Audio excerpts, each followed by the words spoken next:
Hi, welcome to Forex In Four. I'm Mike Conlon for FXEDU, and in the next 4 minutes, I'm going to show you the highlights of where the action is in today's Forex market. So let's get started.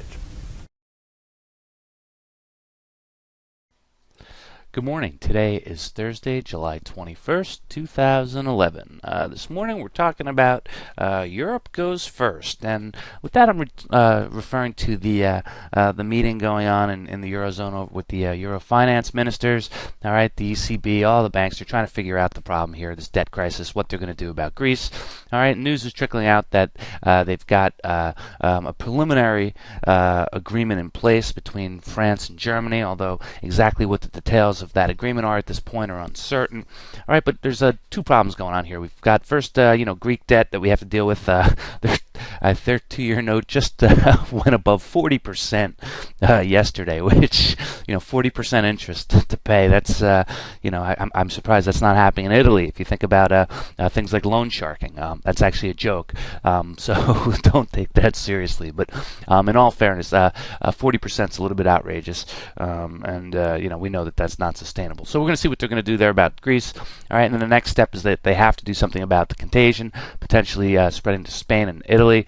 All right, and as well as Ireland and Portugal have sort of been hiding in the backgrounds. We haven't heard much about them. I think they're kind of waiting to see what happens with Greece here. But apparently there are some agreements in place. But just remember that it doesn't necessarily mean that the outcome is going to be favorable.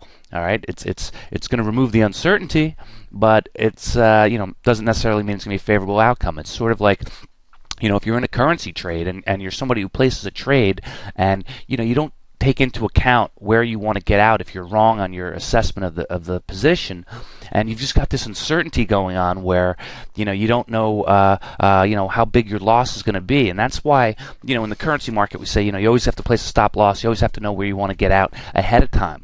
All right, because even if you get out with a loss, at least you have that certainty of knowing exactly what's happening. And believe it or not, that's more relaxing to you than having that uncertainty hanging over your head and not knowing. So we're going to see what's happening there with ECB. We're going to get some news later on today about this meeting, hopefully a statement.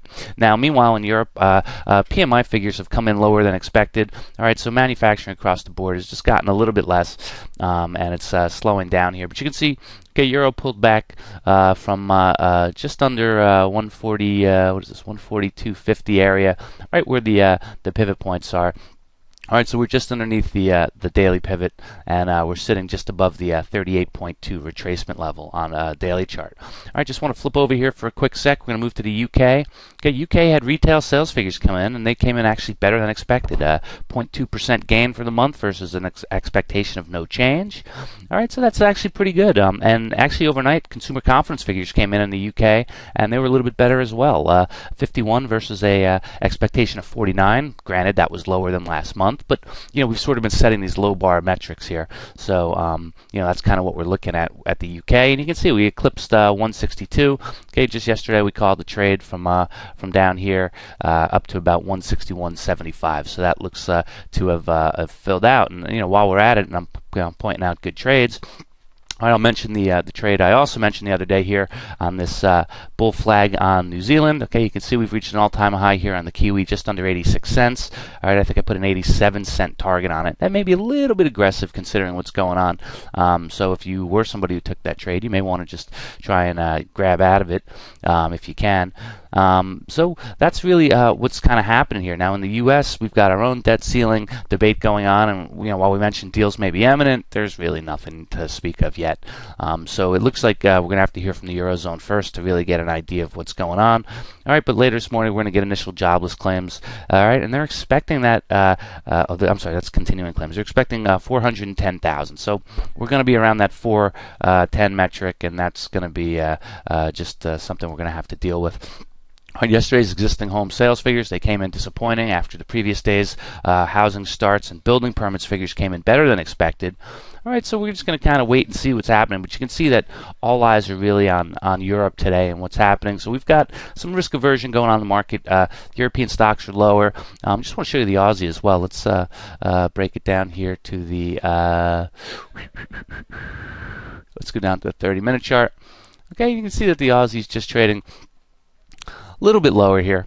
Okay, we're still firmly above this 107 area, but Chinese PMI figures came in overnight, and they were a little bit lower than expected. So if China's slowing down, that's going to slow down the exports for Australia. All right, so we're seeing that there's a potential slowdown there. All right, next let's take a look at dollar yen here, see what's going on with yen.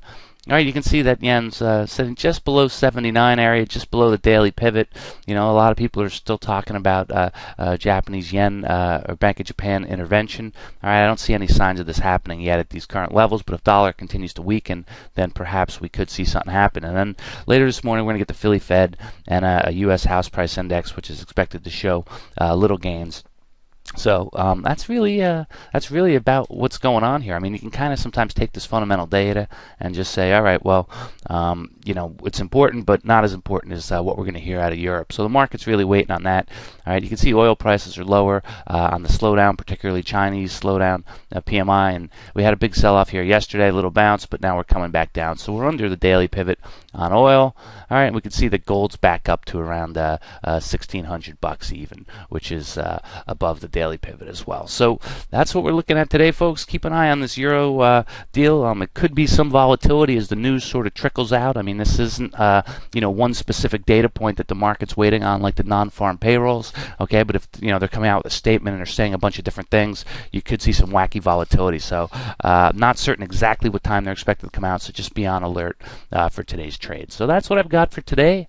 Good trading to all. As always, be sure to check out the written blog at www.fxedu.com to get complete coverage of today's Forex market. If you would like to learn more about how to trade the Forex market from professionals like myself, be sure to check out our affordable Forex trading courses. And if you're already a seasoned professional or aspire to be one, ask us how we can help you achieve your Forex goals. Go to www.fxedu.com to get started today.